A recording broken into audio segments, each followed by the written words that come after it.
بسم اللہ الرحمن الرحیم۔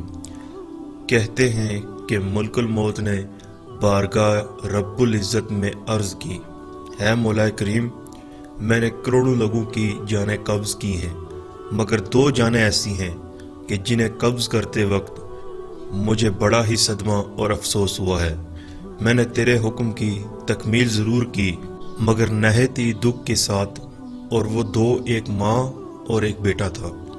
واقعہ کچھ اس طرح ہے کہ ایک جہاز غرق ہو گیا تھا اور ایک عورت اپنے شیر خوار بچے کے ساتھ ایک تختے کا سہارا لینے میں کامیاب ہو گئی۔ تختہ دریا میں بہہ رہا تھا اور ماں اور بیٹا اس پر سوار تھے۔ اے مولا کریم، اچانک تیرا حکم ہوا اور میں نے ماں کی جان اس تختے پر نکال لی۔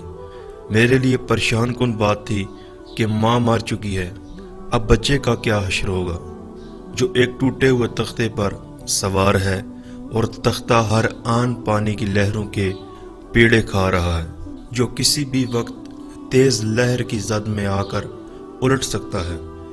بچے کے لیے خوراک کا انتظام ہے، نہ کسی نگران کا بندوبست ہے۔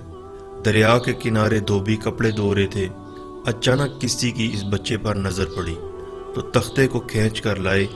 بڑے حیران ہوئے کہ ماں مر چکی ہے، بچہ بے یار و مددگار تختے پر زندہ و سلامت موجود ہے۔ وہ لوگ اس بچے کو اپنے سردار کے پاس لے گئے۔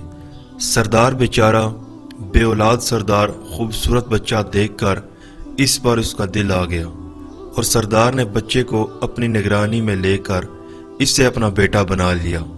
یہ بچہ 8-9 سال کی عمر کا تھا کہ اپنے ساتھی بچوں کے ساتھ کھیل رہا تھا۔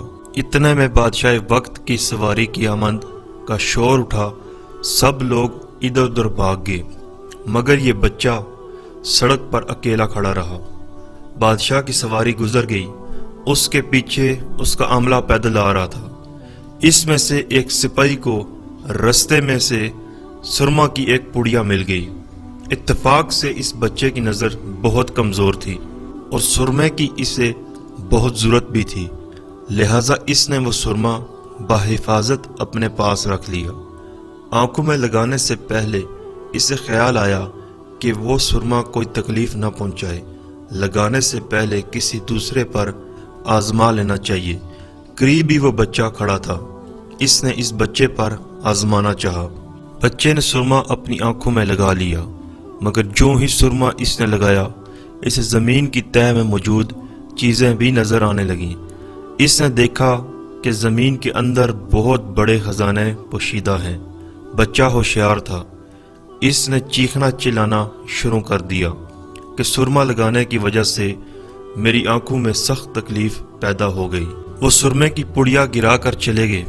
بچہ سرمے کی پڑیا اٹھا کر گھر پہنچا اور خوشی خوشی باپ کو سارا واقعہ سنایا۔ سردار بڑا خوش ہوا۔ باپ نے کہا کہ ہمارے پاس آدمی بھی ہیں اور گدھے بھی ہیں، تم سرما لگاؤ، ہم تمہارے ساتھ چلتے ہیں، جہاں کہیں خزانے پاؤ ہمیں بتا دو، ہم نکال لیں گے۔ چنانچہ ایسا ہی ہوا، بچے کے بتانے پر خزانے نکالے گئے اور تھوڑے ہی عرصے میں امیر بن گئے۔ بچہ جوان ہوا تو اس نے خزانے نکالنے شروع کیے۔ ان کے پاس دولت کی فراوانی ہوئی، زمین کے تمام خزانے اس کی نظروں میں تھے۔ اس نے آہستہ آہستہ بہت سارے آدمی اپنے ساتھ ملا لیے۔ اس کے بعد تمام سرداروں کو ادھر ادھر کر دیا اور خود سردار بن گیا۔ آخر نوبت یہاں تک پہنچی کہ اس نے بادشاہ کے ساتھ بھی ٹکر لے لی اور اسے مغلوب کر کے خود بادشاہ بن گیا۔ اس بچے کا نام شداد تھا اور یہ وہی بچہ تھا جس کی ماں تختے پر ہی مر گئی تھی اور یہ اکیلا دریا کی لہروں کے ساتھ بہہ رہا تھا۔ کہتے ہیں کہ جب یہ برسر اقتدار آیا تو اس نے حکم دیا کہ ایک ایسا کمال درجے کا شہر آباد کیا جائے جس کی ایک اینٹ سونے کی ہو اور دوسری چاندی کی ہو، اس میں ایک عالیشان باغ ہو جس میں دنیا کی ہر چیز میسر ہو۔ جب وہ شہر ہر لحاظ سے مکمل ہو گیا تو شداد نے ارادہ کیا کہ جا کر اس شہر کا نظارہ کیا جائے۔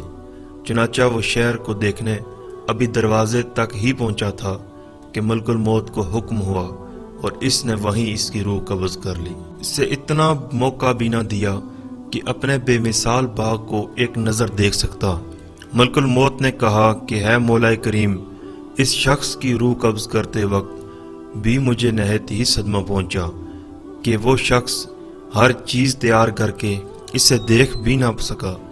اللہ تعالیٰ نے فرمایا، یہ وہی بچہ ہے جس کی ماں تختے پر مر گئی تھی اور اس پر تجھے ترس آیا تھا۔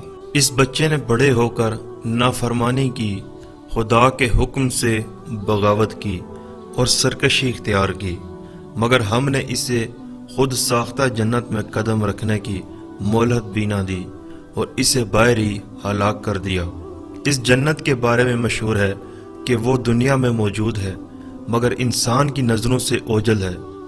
حضرت امیر معاویہ کے زمانے میں ایک صحابی کا اونٹ گم ہو گیا تھا۔ وہ اونٹ کی تلاش میں کہیں اس علاقے میں جا نکلا تو اللہ تعالیٰ نے اسے وہ سب کچھ دکھلا دیا تھا۔ وہ صحابی وہاں کی کوئی نشانی بھی ساتھ لایا تھا۔ اس صحابی نے یہ واقعہ حضرت امیر معاویہ کے پاس بیان کیا۔ انہوں نے بھی کافی تلاش کرایا مگر کسی کو وہ جنت نہیں ملی اور اسے اللہ تعالیٰ نے پوشیدہ کر دیا۔